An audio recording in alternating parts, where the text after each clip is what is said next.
નમસ્કાર વિદ્યાર્થી મિત્રો, આપણે આગળના વિડીયોમાં સૂચકાંકના દાખલા જોયેલા, જેમાં અચલ આધારમાંથી પરંપરિત આધાર અને પરંપરિત આધારમાંથી અચલ આધારેના ઉદાહરણ જોયા.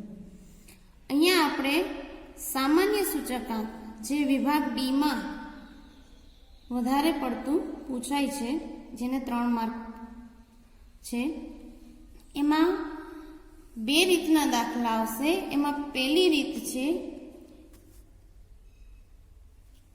એ કેમ ખબર પડે કે ભાઈ આ દાખલામાં, કયા દાખલામાં કઈ રીતનો દાખલો અને શું ગણવાનું, તો એમાં મેં લખેલું છે, જ્યારે એક કરતાં વધુ વસ્તુઓ અને માત્ર 2 જ વર્ષ, 2 બાબત ધ્યાન રાખવાની, એક કરતાં વધુ વસ્તુઓ ને 2 જ વર્ષ આપ્યા હોય, એટલે કે એક આધાર વર્ષ હોય અને એક ચાલુ વર્ષ હોય, ત્યારે આપણે જે રીત હું કરાવવા જાઉં છું એ રીતનો દાખલો ગણવાનો થશે. જેમાં ઉદાહરણ છે 6 ખોરાકી વસ્તુનો, જો અહીંયા એક કરતાં વધારે વસ્તુ, 6 ખોરાકી વસ્તુ, વર્ષ 2014 અને 15, 2 વર્ષ. એકમ દીઠ ભાવ તમને નીચેના કોષ્ટકમાં દર્શાવવામાં આવે છે. 2014ના વર્ષને આધાર વર્ષ તરીકે લઈ અને ખોરાકી વસ્તુના ભાવનો કેવો સામાન્ય સૂચકાંક ગણો અને આ ખોરાકી વસ્તુના ભાવમાં કેટલો વધારો થયો છે તે જણાવો. રકમ આપેલી છે તમને. વસ્તુમાં બ્રેડ, ઈંડા, ઘી, દૂધ, ચીઝ, માખણ 6 પ્રકારની એને એકમમાં આપેલી છે, તો કે બ્રેડનું પેકેટ, ઈંડામાં ડઝન, ઘી ટીન, દૂધ લીટરમાં, ચીઝ અને માખણ કિલોગ્રામ. અને વસ્તુના એકમ દીઠ ભાવ આપેલ છે 14 અને 15, એટલે કે એક આધાર વર્ષ અને એક ચાલુ વર્ષ, એ રીતે આવશે. જેના ભાવ આપેલા છે 25, 30, 375, 36, 440, 265, એ જ રીતે 2015ના. હવે આપણે અહીંયા સૂચકાંકની દાખલાનું જે આપણે મેં રકમ બતાવી એનો ગણતરીમાં લઈશું. તો આ રીતે કોષ્ટક બનાવી નાખવાનું. તેમાં એકમનું કોષ્ટક છે તે તમે બનાવો તો પણ ચાલે, મેં અહીંયા નથી બનાવ્યું, ન બનાવો તો પણ ચાલે. ત્યાર પછી વસ્તુ લખી લીધી, વસ્તુના ભાવ લખી લીધા, અને ભાવમાં 2014નો ભાવ હતો એને આપણે કહીશું P0, અને 2015નો ભાવ છે એને આપણે કહીશું P1. જેમ આપેલા છે રકમમાં એ જ રીતે લખી નાખવાના છે. તો સૂચકાંકનું સૂત્ર તમે સૂચકાંક રીતે લખો તો ગુણ્યા 100 કરીને પણ લખી શકો, પણ ભાવ સાપેક્ષ આપે તો P1 છેદમાં P0 છેલ્લે સૂત્રમાં આપણે ગુણ્યા 100 પણ લઈ શકીએ. બંને રીતે દાખલો થઈ શકે. અહીંયા જો ગુણ્યા 100 લો તો નીચે ગુણ્યા 100 જે આ સૂત્ર આપ્યું છે તે બાજુમાં લખવાને બદલે અહીંયા ઉપર લખવું પડે. તો પહેલી ગણતરી કરીએ તો કે 28 છેદમાં 25, એટલે કેટલું આવશે તો કે 1.120 જેટલું. ત્યાર પછી લઈએ 35, કારણ કે ચાલુ વર્ષનો ભાવ 35 છે. P0 એટલે કે અગાઉનું એ 30 છે, એટલે કેટલું આવશે 1.4 આંકડા મિનિમમ આપણે લેવા જોઈએ. ત્યાર પછી છે 380, આગળનું છે 375, જેનો જવાબ આવશે આપણે 1.0133. ત્યાર પછી 40, આગળનું વર્ષ છે એટલે કે આધાર વર્ષ 36, એનો જવાબ લઈએ તો 1.111. ત્યાર પછી 500 ભાગ્યા 440 બરાબર 1.1364. ત્યાર પછી લઈએ તો 300 એને ભાગ્યા 265 બરાબર લઈએ તો કે 1.1321. ત્યાર પછી 6 ખોરાકી વસ્તુના ભાવનો સામાન્ય સૂચકાંક એટલે કે I બરાબર સિગ્મા P1 છેદમાં P0 છેદમાં n, અહીંયા વસ્તુની સંખ્યા લખો તો પણ ચાલે, ગુણ્યા 100. આ ગુણ્યા 100 સૂત્રમાં આપણે અહીંયા સૂચકાંકમાં જ ગુણ્યા 100 કરી લીધા હોત તો એ ગુણ્યા 100 આપણે કૌંસની અંદર લખત. હવે અહીંયા જુઓ તો કુલ, તો આ તમામે તમામ સૂચકાંકનો જે આપણે જવાબ આવ્યો એનો સરવાળો કરીએ તો કુલ કેટલો આવે છે તો કે 6.6795. આ રીતે હવે એને આપણે રકમમાં એટલે કે સૂત્રમાં મૂકીએ તો 6.6795 છેદમાં વસ્તુની સંખ્યા એટલે કે n બરાબર કેટલી હતી 6 ગુણ્યા 100. તો કેટલો જવાબ આવશે તો કે કેલ્ક્યુલેટરના આધારે ગણતરી કરતા 111.33 સૂચકાંક મળે છે. બરોબર. ત્યાર પછી તમને રકમમાં એમ કીધું હતું કે ખોરાકી વસ્તુના ભાવમાં સમગ્ર રીતે કેટલો વધારો જોઈ શકાય. તો 2014ની સરખામણીમાં 2015માં તમે 111.33 તમારો જે જવાબ આવ્યો એમાંથી શું કરવાનું છે તો કે -100 કરી નાખવાના. તો 100 માઇનસ કરતા કેટલો જવાબ આવશે તો કે 11.33% જેટલો વધારો થયો કહેવાય. ત્યાર પછી આપણે બીજો પ્રકાર જોઈએ તો તેમાં પહેલામાં આપણે શું જોયેલું તો કે વર્ષ 2 હોય અને 1 કરતાં વધારે વસ્તુ હોય. અહીંયા 1 કરતાં વધારે વસ્તુઓ આપેલી હોય અને 2 કરતાં વધારે વર્ષો આપેલા હોય. પહેલા દાખલામાં આપણે જોયું કે 14 અને 15 એમ 2 જ વર્ષ આપેલા હતા. અહીંયા જુઓ તો મેં એક ઉદાહરણની ગણતરી કરવા માટેનું કોષ્ટક દોરેલ છે કે જેમાં વર્ષ વધારે છે, જે હું તમને રકમ બતાવું છું. તો રકમ છે એક ફ્લોર મિલમાં 3 ધાન્ય, 1 કરતાં વધારે વસ્તુઓ થઈ. ઘઉં બાજરી અને ચણાનો લોટ. 11 થી 15 વર્ષ એમાં આપણે સાદી સરેરાશનો ઉપયોગ કરીને અચલ આધારની રીતે પરંપરિત આધારની રીતે દાખલો ગણવાનો છે. પણ અહીંયા આપણે માત્ર 2 આધાર વર્ષ, એક અચલ અને પરંપરિત આધારની રીતે દાખલો ગણીશું. તો રકમ આપેલી છે ધાન્યનો લોટ, વર્ષ આપેલા છે 11 થી 15 એટલે 11, 2012, 2013, 2014 અને 2015. તો હવે ગણતરી કરતા જોઈએ તો ઘઉંનો લોટ એમાં 2011ના વર્ષમાં આપણે પહેલાં તો રકમ લખી લઈશું 40, પછી 46, પછી 50, 56 અને 64. 2011ને આધાર વર્ષ તરીકે ગણવાનું છે. તો પહેલા જ વર્ષમાં 40ના છેદમાં 40 મૂકતા, કારણ કે પોતે જ ચાલુ વર્ષ છે અને પોતે જ આધાર વર્ષ છે. તો તેનો જવાબ હંમેશા કેટલો આવે છે? આધાર વર્ષનો જવાબ 100. હવે 2012માં 46 આધાર વર્ષ 40 ગુણ્યા 100, જેનો જવાબ આવશે 115. 2013માં ચાલુ વર્ષ 50, આગળનું વર્ષ એટલે કે આધાર વર્ષ 40 લેતા ગુણ્યા 100 બરાબર 125. 56 આધાર વર્ષ 40 ગુણ્યા 100 બરાબર 140.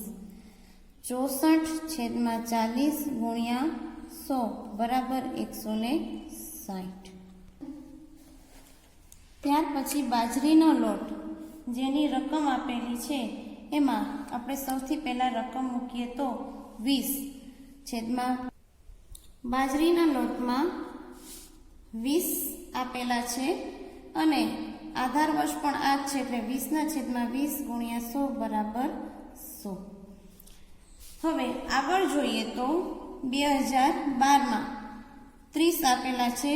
આધાર વર્ષ કયું લેવાનું છે તો કે 20 ગુણ્યા 100 બરાબર 150. એ જ રીતે 2013માં 36/20 ગુણ્યા 100 બરાબર 180.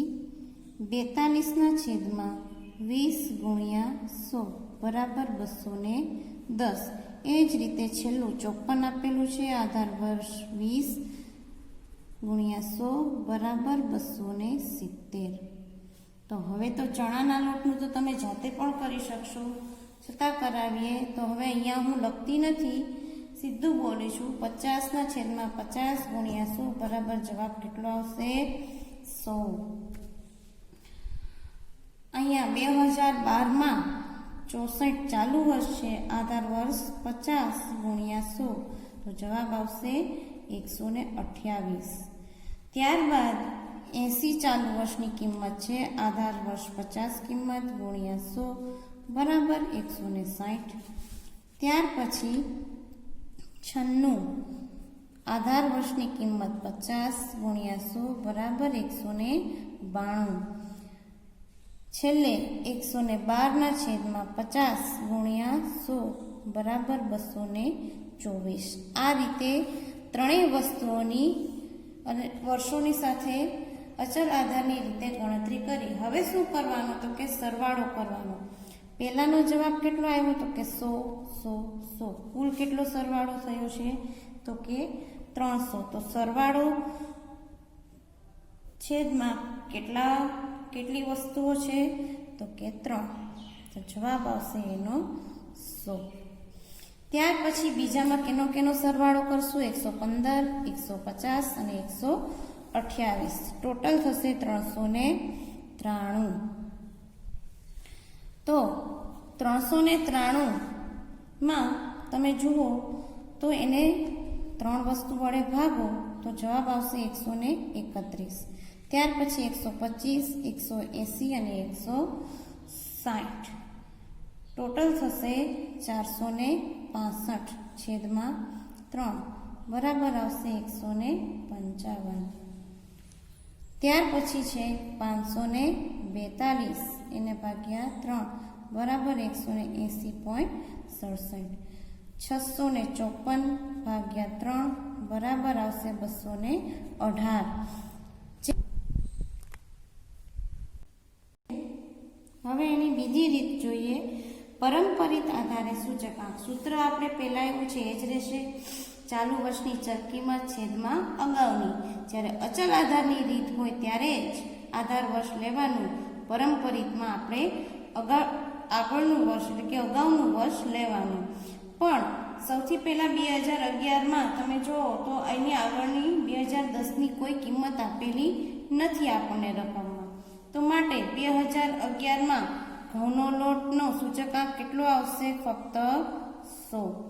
હવે બીજામાં આપણે સૌથી પહેલાં કિંમત મૂકી દઈએ તો કે અહીંયા આવશે 46, અહીંયા આવશે 50,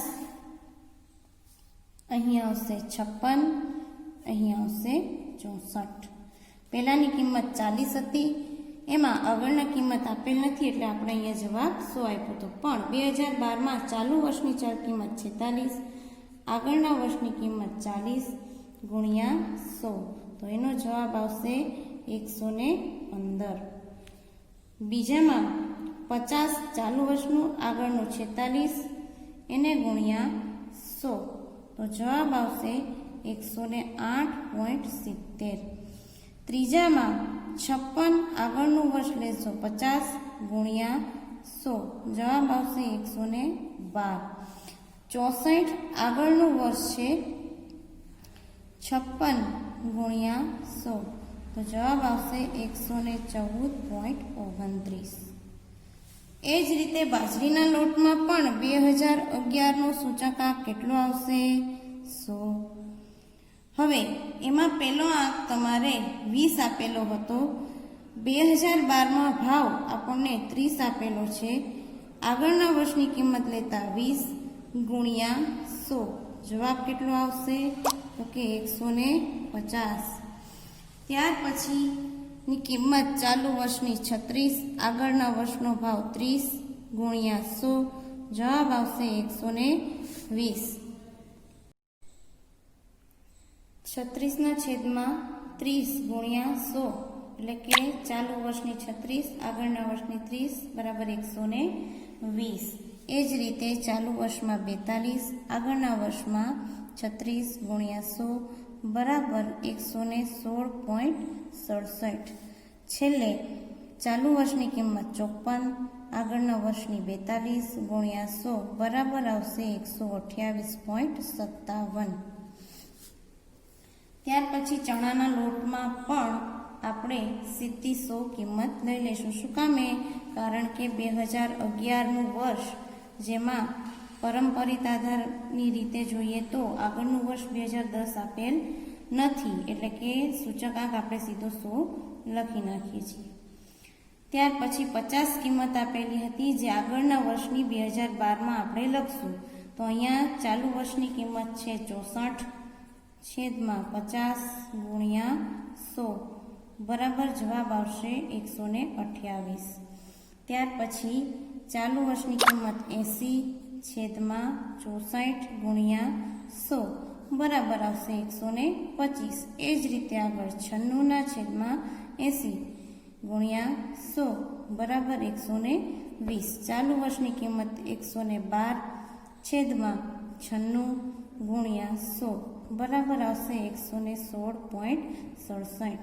તો આગળની રીતમાં જેમ કર્યું હતું એ જ રીતે ત્રણેય વર્ષનો આપણે શું કરશું તો કે ટોટલ કરશું. સરવાળો કેટલો આવશે તો કે 300. એ જ રીતે બીજામાં સરવાળો કેટલો આવશે તો કે 393. ત્રીજામાં કેટલો આવશે કે 353.7. પછીના વર્ષમાં એટલે કે 2014માં 348.67. છેલ્લે 359.53. તો સરવાળો કરતા કેટલા વડે તો કે 3 વસ્તુ છે, તો 3 વડે ભાગતા જવાબ આવશે 100. 393 ને 3 વડે ભાગતા જવાબ આવશે 131. 353.7 ને 3 વડે ભાગતા જવાબ આવશે 117.90. 348.67 ને 3 વડે ભાગતા જવાબ આવશે 116.22. 359.53 ને 3 વડે ભાગતા જવાબ આવશે 119.84. તો અહીં આપણે જ્યારે એક કરતાં વધારે વસ્તુઓ અને 2 કરતાં વધુ વર્ષોની રીતે અચલ આધારની રીતે અને પરંપરિત આધારની રીતે આપણે સૂચકાંક મેળવી અને છેલ્લે એની સરેરાશ લઈ અને એનો સરવાળો કરવાનો થશે.